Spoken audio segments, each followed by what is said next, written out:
ओम शान्ति, ओम शान्ति, ओम शान्ति।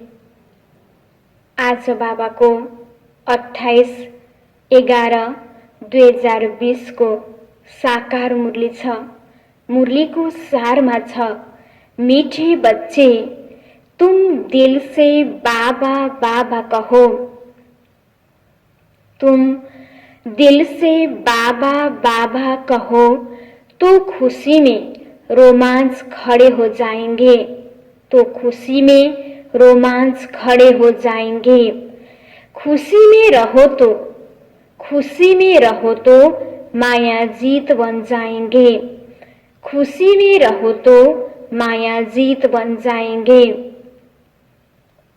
खुशी में रहो तो माया जीत बन जाएंगे। आज बाबाले मुरलीको सारमा भन्नुभयो कि तिमीले दिलमा बाबा बाबा भनेर बाबालाई याद गर्यौ भने तिमीलाई के हुन्छ? खुशी प्राप्त हुन्छ। जति हामी दिलबाट बाबाको ज्ञान, बाबाको कुराहरू याद गर्छौं त्यति हामीलाई खुशी प्राप्त हुन्छ। यदि हामीले मनमा व्यर्थ कुरा, नराम्रो कुराहरूको चिन्तन गर्छौं भने त्यसबाट हामीलाई दुःख हुन्छ। त्यसकारण बाबा भन्दै हुनुहुन्छ, खुशी प्राप्त गर्न दिलबाट मलाई के गर? बाबा बाबा भन। र जति हामी बाबालाई याद गर्छौं त्यति नै खुशीमा रहन्छौं। जति खुशीमा रहन्छौं त्यति नै हामी माया जीत बन्न सक्छौं। प्रश्नमा बच्चों को किस एक बात में मेहनत लगती है, लेकिन खुशी और याद का वही आधार है। बच्चों को किस एक बात में मेहनत लगती है, लेकिन खुशी और याद का वही आधार है। उत्तरमा छ, आत्मा अभिमानी बनने में ही मेहनत लगती है, लेकिन इसी से खुशी का पारा चढ़ता है। मीठा बाबा याद आता है, मीठा बाबा याद आता है।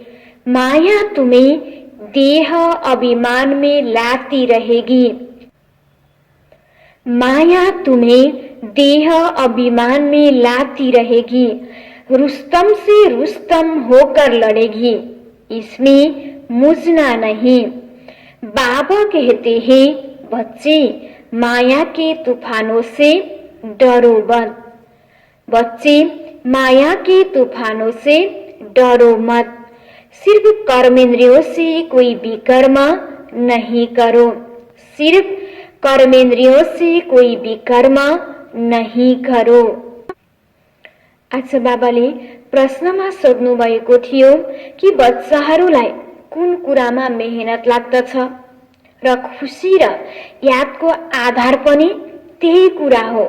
कुन कुरा हो?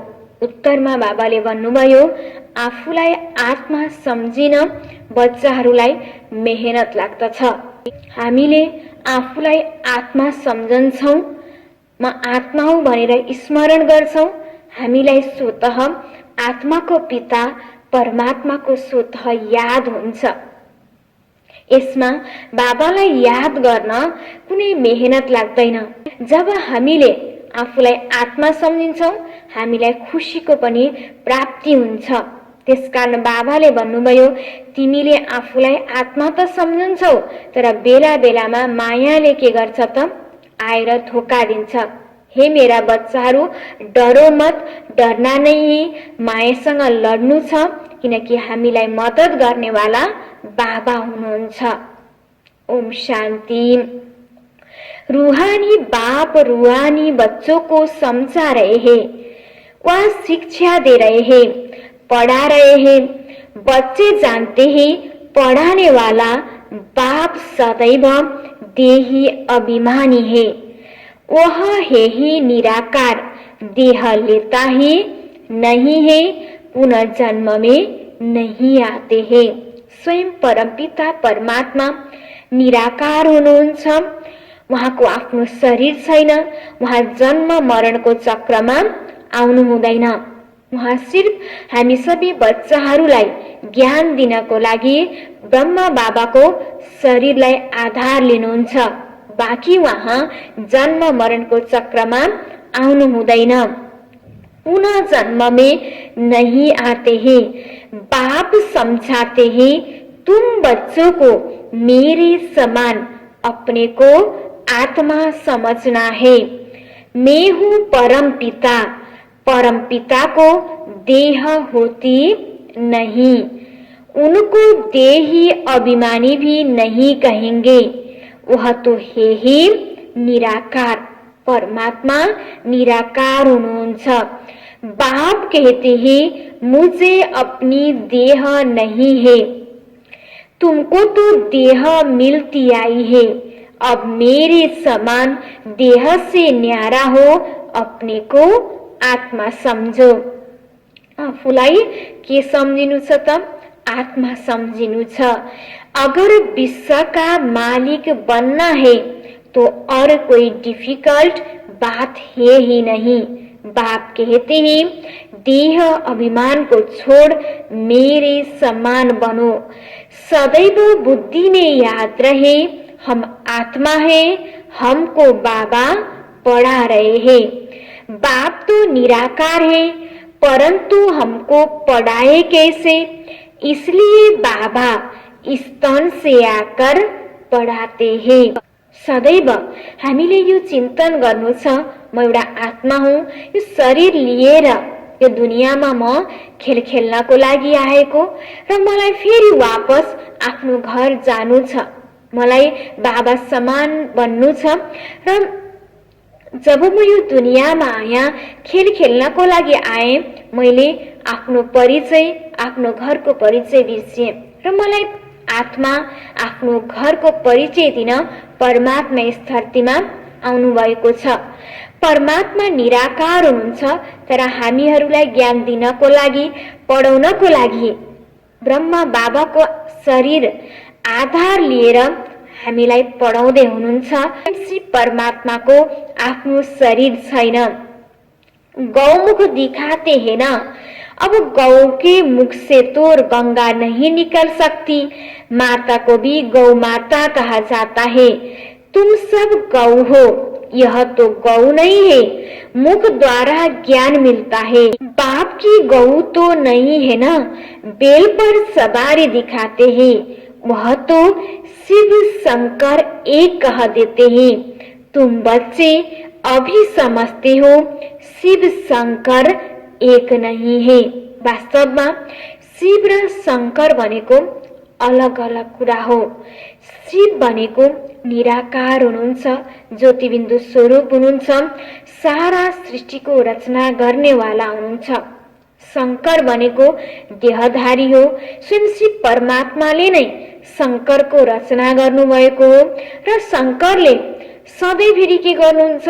स्वयं शिव परमात्माको नै पूजा गर्नुहुन्छ, याद गर्नुहुन्छ। सधैँ शंकरलाई शिवलिङ्गको अगाडि तपस्या गरेको देखाइएको हुन्छ। यसरी शिव र शंकर भनेको अलग अलग कुरा हो। शिव भनेको हामी सबै आत्माहरूको पिता स्वयं परमपिता परमात्मा हो भने शंकर भनेको देवता हो। बाबा भन्दै हुनुहुन्छ शिव शंकर एक नहीं है। शिव तो है ऊंचे तो ऊंच, फिर ब्रह्मा विष्णु शंकर। ब्रह्मा है सूक्ष्म वतनवासी। तुम बच्चों को विचार सागर मंथन कर पॉइंट निकाल समझाना पड़ता है और निडर भी बनना है। तुम बच्चों को ही खुशी है, तुम कहेंगे हम ईश्वर के स्टूडेंट हैं, हमको बाबा पढ़ाते हैं। हामीलाई धेरै खुसी छ किनकि रोज बाबाले आएर हामीलाई सधैँ बिहान के गर्नुहुन्छ? पढाउनुहुन्छ। मलाई पढाउने वाला स्वयं परमपिता परमात्मा हो। मलाई परमात्माले पढाएर मनुष्यबाट देवी देवता बनाउँदै हुनुहुन्छ। तुम्हें खुशी है, भगवान बात भी है।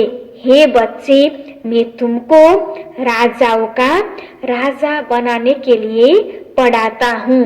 भल कहाँ भी जाते हो, सेंटर्स पर जाते हो, बुद्धि में है कि बाबा हमको पढाते हैं।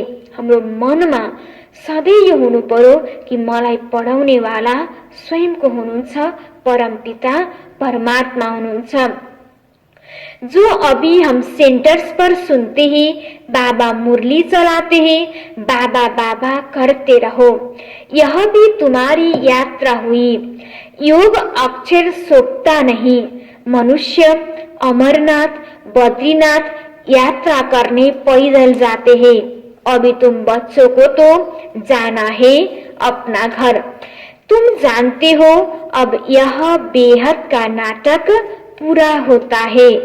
बाबा आया हुआ है हमको लायक बनाकर ले जाने के लिए। स्वयं परमपिता परमात्मा आउनु भएको छ हामी सबै आत्माहरूलाई हाम्रो घर वापस परमधाम लिएर जानको लागि, किनकि यो नाटक अब खत्म हुनेवाला छ। हामी सबै आत्माहरूलाई वापस घर जानु छ। बाबा आया हुआ है हमको लायक बनाकर ले जाने के लिए। तुम खुद कहते हो हम पति थे, पति थोड़े ही मुक्ति को पाएंगे। बाप कहते हैं हे आत्माओं, तुम पतित बने हो। वह शरीर को पतित समझ गंगा में स्नान करने जाते हैं। आत्मा को तो वह निर्लेप समझ लेते हैं। बाप समझाते हैं मूल बात है ही आत्मा की। वास्तवमा हामी आत्माहरू कति पावन थियौं, कति पवित्र थियौं। जब हामी जन्म मरणको यो चक्रमा आयौं, हाम्रो आत्मा पतित बन्दै गयो। तर आज मनुष्यले के सम्झिन्छ, यो शरीर के छ, पतित छ। त्यसकारण गएर गंगामा गएर नुहाउने चलन छ। वास्तवमा शरीरलाई होइन, आत्मालाई हामीले परमात्माको ज्ञानद्वारा के गर्नु छ, स्नान गराउनु छ। र कुनै पनि हामीले हाम्रो जीवनमा कर्म गर्छौं भने त्यसको लेपछेप हाम्रो आत्मामा लाग्छ। कति व्यक्तिहरूले यो सोचेका हुन्छन् कि जसले यो कर्म गर्छ आत्मामा लेपछेप लाग्दैन, आत्मा निर्लेप छ। तर हामीले जस्तो कर्म गर्छौं त्यसको सजाय, त्यसको भोग यो आत्माले भोग्नु पर्ने हुन्छ। चाहे यो जन्ममा होस् चाहे अर्को जन्ममा होस्, राम्रो कर्म गर्दछौं भने हामीलाई फल राम्रो प्राप्त हुन्छ। नराम्रो कर्म गर्दैछौं भने त्यसको फल पनि नराम्रो प्राप्त हुन्छ। त्यसकारण बाबा भन्दै हुनुहुन्छ कि आत्मा को तो वह निर्लेप समझ लेते हैं। बाप समझाते हैं मूल बात है ही आत्मा की। कहते भी है पाप आत्मा पुण्य आत्मा। यह अक्षर अक्षरित याद करो, समझना और समझाना है। तुमको ही भाषण आदि करना है। बाप तो गांव-गांव में गली गली में नहीं जाएंगे। तुम घर घर में यह चित्र रख दो। 84 का चक्र कैसे फिरता है, सीढ़ी में बड़ा क्लियर है। अब बाप कहते हैं हे मेरे बच्चे, सतो प्रधान बनो। अपने घर जाना है, पवित्र बनने बिगर तो घर जाएंगे नहीं। यही फुरना लगा रहे। बहुत बच्चे लिखते हैं बाबा हमको बहुत तूफान आते हैं, मनसा में बहुत खराब ख्यालात आते हैं, आगे नहीं आते थे। बाप कहते हैं तुम यह ख्याल नहीं करो, आगे कोई। तुम युद्ध के मैदान में थोड़े ही थे, अभी तुमको बाप की याद में रह माया पर जीत पानी है। यह घड़ी घड़ी याद करते रहो। गांठ बांध लो जैसे माताएं गांठ बांध लेती है। पुरुष लोग फिर नोटबुक में लिखते हैं तुम्हारा तो यह ब्याज अच्छी निशानी है। हम प्रिंस बनते हैं, यह है ही बेगर टू प्रिंस बनने की गॉडली यूनिवर्सिटी। तुम प्रिंस थे ना, श्री कृष्ण वर्ल्ड का प्रिंस था, जैसे इंग्लैंड का भी प्रिंस ऑफ वेल्स कहा जाता है। वह है हद की बातें। राधे कृष्ण तो बहुत नामी ग्रामी है। स्वर्ग के प्रिंस प्रिंसेस थे ना, इसलिए उनको सभी प्यार करते हैं। श्री कृष्ण को तो बहुत प्यार करते हैं। करना तो दोनों को चाहिए। पहले तो राधे को करना चाहिए, परंतु बच्चों पर जास्ती प्यार रहता है क्योंकि वह वारिस बनता है। स्त्री का भी पति पर प्यार रहता है। पति के लिए ही कहते हैं यह तुम्हारा गुरु ईश्वर है। स्त्री के लिए ऐसे नहीं कहेंगे। सतयुग में तो माताओं की महिमा है। पहले लक्ष्मी फिर नारायण। अम्बा का कितना रिगार्ड रखते हैं। ब्रह्मा की बेटी है। ब्रह्मा का इतना नहीं है, ब्रह्मा का मंदिर अजमेर में है जहाँ मेले आदि लगते हैं।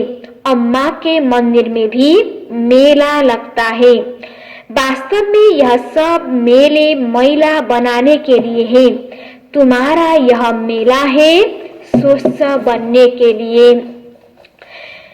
तुमको अच्छा बाप को याद करना है। पानी से कोई पाप नाश नहीं होते हैं। गीता में भी भगवान उवाचे मन मना भव।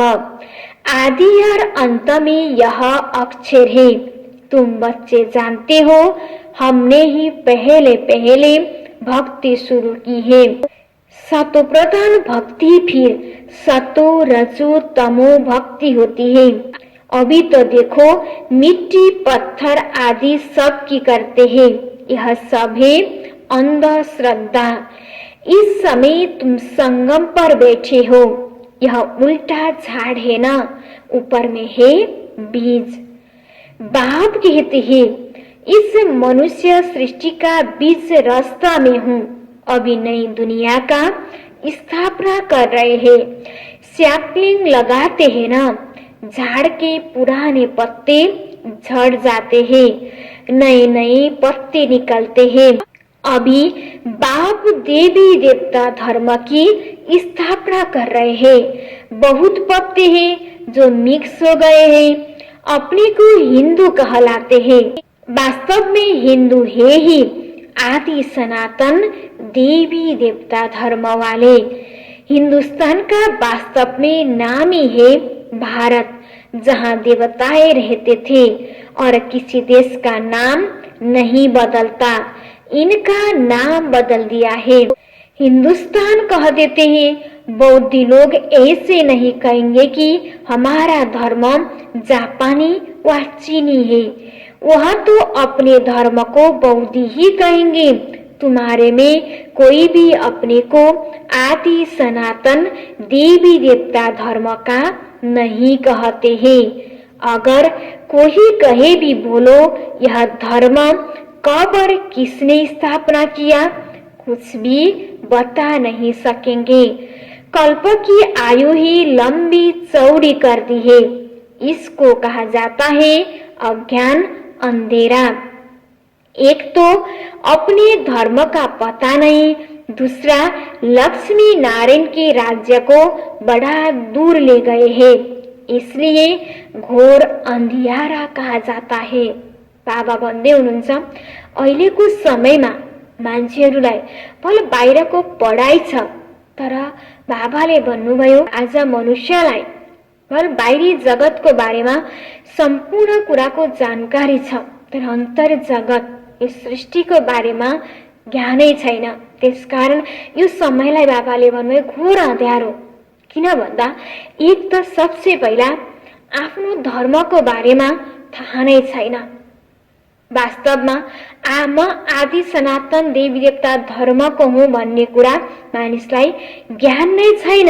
र अर्को कुरा बाबाले भन्नुभयो लक्ष्मी नारायणको राज्य, जो लक्ष्मी नारायणले आजभन्दा 5000 वर्ष पहिला सतयुगमा राज्य गर्नुभएको थियो। उनीहरूको राज्य गरेको जम्मा 5000 वर्ष भयो। तब मनुष्यहरूले के भनिदिए, त्यसलाई लाखौं वर्ष भनेर भनिदिए। त्यसकारण बाबा भन्दै हुनुहुन्छ आज यो समय घोर अंधियारो छ। ज्ञान और अज्ञान में कितना फर्क है। ज्ञान सागर है ही एक शिव बाबा। उन्होंने जैसे एक लोटा देते हैं, सिर्फ किसी को यह सुनाओ कि शिव बाबा को याद करो तो विकर्म विनाश होंगे। यह जैसे चुल्लू पानी हुआ ना, कोई तो स्नान करते हैं, कोई घड़ा भर ले जाते हैं, कोई छोटी छोटी लोटी ले जाते हैं, रोज एक एक बूंद मड़के में डाल उसको ज्ञान जल समझ पीते हैं। बेलायत में भी वैष्णव लोग गंगा जल के घड़े भरकर ले जाते हैं, फिर मंगाते रहते हैं। अब यह तो सारा पानी पहाड़ों से ही आता है, ऊपर से भी पानी गिराते हैं। आजकल देखो मकान भी कितने ऊंचे 100 मंजिल तक के बनाते हैं। सतयुग में तो ऐसे नहीं होगा। वहां तो तुमको जमीन इतनी मिलती है, बात मत पूछो। यहाँ रहने के लिए भी जमीन नहीं है, तब इतने मंजिल बनाते हैं। वहां अनाज भी अथाह पैदा होता है। जैसे अमेरिका में बहुत अनाज होता है तो जला देते हैं। यह है ही मृत्यु लोक, वह है अमर लोक। आधा कल्प वहां तुम सुख में रहते हो, काल अंदर घुस न सके। इस पर एक कथा भी है। यह है बेहद की बात। बेहद की बातों से फिर हद की कथाएं बेट बनाई है। ग्रंथ पहले कितना छोटा था, अब तो कितना बड़ा कर दिया है। शिव बाबा कितना छोटा है, उनकी भी कितनी बड़ी प्रतिमा बना दी है। बुद्ध के चित्र, पांडवों के चित्र बड़े बड़े लंबे बनाए हैं।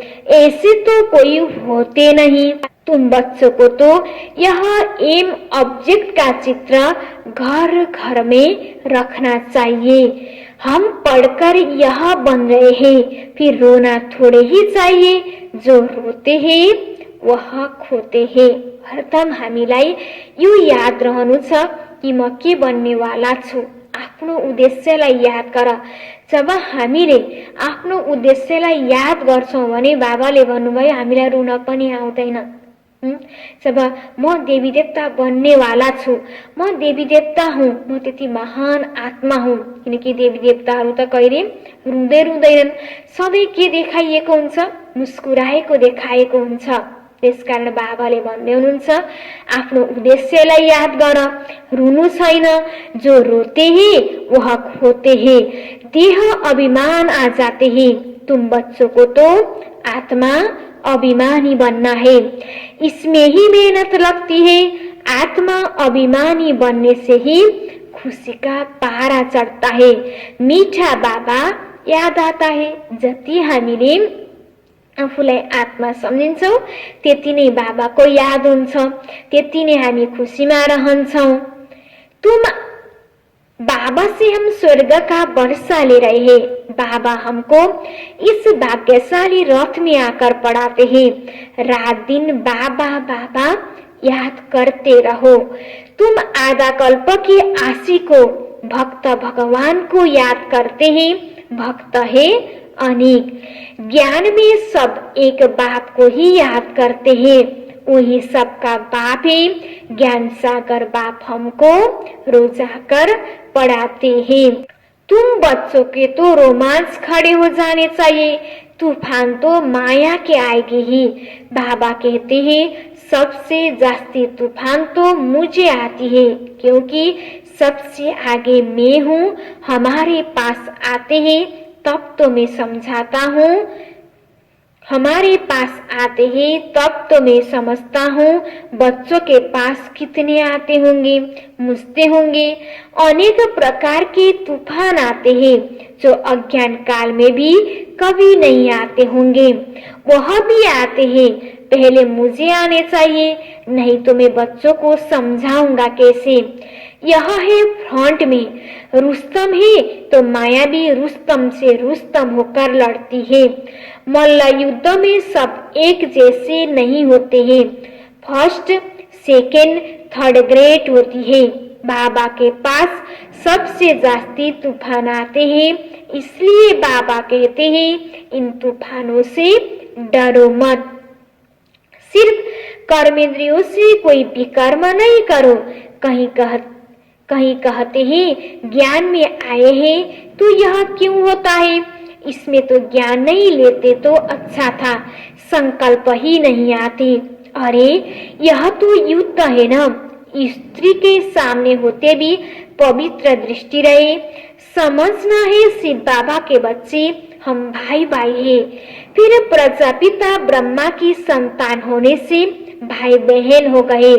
फिर विकार कहाँ से आया, ब्राह्मण है ऊंच चोटी, जो ही फिर देवता बनते हैं तो हम बहन भाई है। एक बाप के बच्चे कुमार कुमारी, अगर दोनों कुमार कुमारी होकर नहीं रहते तो फिर झगड़ा होता है, अबलाओं पर अत्याचार होते हैं। पुरुष भी लिखते हैं हमारे स्त्री तो जैसे पुतना है, बड़ी मेहनत है। जवानों को तो बहुत मेहनत होती है, और जो गंधर्व भी विवाह करे इकट्ठे रहते हैं, कमाल है उनकी। उनका बहुत ऊंच पद हो सकता है, परंतु जब ऐसी अवस्था धारण करे ज्ञान में तीखे हो जाए। अच्छा, मीठे मीठे सिखिलते बच्चों प्रति माता पिता बाप दादा का याद प्यार और गुड मॉर्निंग। रूहानी बाप की रूहानी बच्चों को नमस्ते, रूहानी बच्चों की रूहानी बाबा को याद प्यार गुड मॉर्निंग, नमस्ते नमस्ते। धारणा के लिए मुख्य सार 1 नंबर में छ, माया के तूफानों से डरना व मुझना नहीं है। सिर्फ ध्यान रखना है कर्मेंद्रियों से कोई विकर्म न हो। ज्ञान सागर बाबा हमको पढ़ाते हैं, इसी खुशी में रहना है। माया रूपी तूफानबाट हामीलाई डर्नु छैन, किनकि हामीलाई साथ दिनेवाला स्वयं परमपिता परमात्मा हुनुहुन्छ। बाबाले भन्दै हुनुहुन्छ, हे मेरा बच्चाहरू, तिमीलाई डर्नु छैन, बाँकी तिमीले कुनै पनि विकर्म अब नगर, बस आफ्नो कर्मेन्द्रियलाई के गर, कन्ट्रोल गर। तर मायाबाट नडराऊ, तुफानबाट नडराऊ। तुफान आउँदा फेरि आफूलाई बाबाले भन्नुभयो एकदम शक्तिशाली सम्झिएर अगाडि बढ। तुफान आउँछ हामीलाई अगाडि बढाउनको लागि। हमेशा यो याद गर, म आत्मा हुँ, म स्वयं परमपिता परमात्माको सन्तान हुँ। मलाई पढाउनको लागि स्वयं भगवान आउनु भएको छ र मलाई पढेर मनुष्यबाट देवी देवता बन्नु छ। यो कुरा बार बार चिन्तन गर। जब तिमीले यो चिन्तन गर्छौ, तिमीलाई कुनै पनि परिस्थिति आए भने तिमी हताश हुँदैनौ, दुखी हुँदैनौ, तिमी सदा खुशीमा रहन्छौ। 2 नम्बरमा सतो प्रधान बनने के लिए आत्मा अभिमानी बनने की मेहनत करनी है। ज्ञान का विचार सागर मंथन करना है, याद की यात्रा में रहना है। आत्मालाई सतो प्रधान बनाउनको लागि आफूलाई आत्मा सम्झिनु छ। जति आफूले आफूलाई आत्मा सम्झिन्छौ त्यति नै बाबाको याद आउँछ। जति बाबालाई याद गर्छौ हाम्रो आत्मा तमो प्रधानबाट सतो प्रधान बन्छ। त्यसकारण बाबाले भन्नुभयो सतो प्रधान बन्नको लागि आफूलाई आत्मा सम्झिए र हर पल बाबाको ज्ञान विचार सागर मन्थन गर। वरदानमा श्रेष्ठ पुरुषार्थ द्वारा फाइनल रिजल्ट में फर्स्ट नंबर लेने वाले उड़ता पंछी भव। श्रेष्ठ पुरुषार्थ द्वारा फाइनल रिजल्ट में फर्स्ट नंबर लेने वाले उड़ता पंछी भव। विस्तार में फाइनल रिजल्ट में फर्स्ट नंबर लेने के लिए दिल के अविनाशी वैराग्य द्वारा बीती हुई बातों को संस्कार रूपी बीज को जला दो। दिल के अविनाशी वैराग्य द्वारा बीती हुई बातों को संस्कार रूपी बीज को जला दो। अमृत वेले से रात तक, अमृत वेले से रात तक ईश्वरीय नियमों और मर्यादाओं की सदा पालन करने का व्रत लो। अमृत वेले से रात तक ईश्वरीय नियमों और मर्यादाओं को सदा पालन करने का व्रत लो और मनसा द्वारा, बाड़ी द्वारा या संबंध संपर्क द्वारा, बाड़ी द्वारा या संबंध संपर्क द्वारा निरंतर महादानी बन, पुण्य आत्मा बन, दान पुण्य करते रहो, दान पुण्य करते रहो। जब ऐसा श्रेष्ठ हाई जंप देने वाला, जब ऐसा श्रेष्ठ हाई जंप देने वाला पुरुषार्थ हो, तब उड़ता पंछी बन, तब उड़ता पंछी बन फाइनल रिजल्ट में नंबर 1 बन सकेंगे। तब उड़ता पंछी बन फाइनल रिजल्ट में नंबर 1 बन सकेंगे। आज बाबाले वरदानमा विशेष गरेर के भन्नुभयो त, हाम्रो श्रेष्ठ पुरुषार्थद्वारा जुन फाइनल रिजल्ट छ, त्यो रिजल्टमा नम्बर 1 पद कसरी प्राप्त गर्ने, त्यसको लागि बाबाले 3 वटा उपाय हामीलाई बताउनु भयो। एउटा उपाय, जुन हाम्रो मन बुद्धिमा नराम्रो कुराहरू छ, बिती कुराहरू छ, त्यो कुरालाई, त्यो संस्कारलाई के गर्देऊ, जलाइदेऊ, भस्म गर्देऊ। अमृत बेलाबाट बेलुकासम्म दिनभरि जुन हाम्रो ईश्वरीय नियम र मर्यादा छ, त्यसको पालना गर, त्यो व्रत लिऊ, नियमलाई नतोड, नियमको पालना गर। तेस्रो नम्बरमा बाबाले भन्नुभयो, मनसाद्वारा, बाडीद्वारा वा सम्बन्ध सम्पर्क जोसँग पनि तिमी आउँछौ, दिनभरमा तिमीले महादानी बनेर, पुण्य आत्मा बनेर दिनभर के गर, दान पुण्य गर। जब हामीले यो 3 वटा कुराहरूको पालना गर्छौं, हामीले सदा यो, जब हामीले 3 वटा कुराहरूको पालना गर्छौं, व्यर्थ कुराहरूलाई बिर्सन्छौं, दिनभर हामी ईश्वरीय नियम मर्यादामा रहन्छौं र अरूलाई हामीले महादानी बनेर हामीले ज्ञान गुण खजनाको हामीले दान गर्छौं भने हामी स्वतः सर्वश्रेष्ठ बन्छौं, फर्स्ट नम्बरमा आउँछौं। स्लोगनमा छ, वृत्तिद्वारा वायुमण्डल को पावरफुल बनाना, वृत्तिद्वारा वायुमण्डल को पावरफुल बनाना, यही लास्ट का पुरुषार्थ व सर्विस है। वृत्तिद्वारा वायुमण्डल को पावरफुल बनाना, यही लास्ट का पुरुषार्थ व सर्विस है। आज बाबाले मुरलीको सारमा भन्नुभएको थियो, मीठी बच्ची तुम दिल से बाबा बाबा कहो तो खुशी में रोमांस खड़े हो जाएंगे, खुशी में रहो तो माया जीत बन जाएंगे। प्रश्नमा बच्चों को किस एक बात में मेहनत लगती है, लेकिन खुशी और याद का वही आधार है। उत्तरमा आत्मा अभिमानी बनने में ही मेहनत लगती है, लेकिन इसी से खुशी का पारा चढ़ता है। मीठा बाबा याद आता है, माया तुम्हें देह अभिमान में लाती रहेगी, रुस्तम से रुस्तम होकर लड़ेगी, इसमें मुझना नहीं है। बाबा कहते हैं, बच्चे माया के तूफानों से डरो मत, सिर्फ कर्मेंद्रियों से कोई विकर्म नहीं करो। ओम शांति।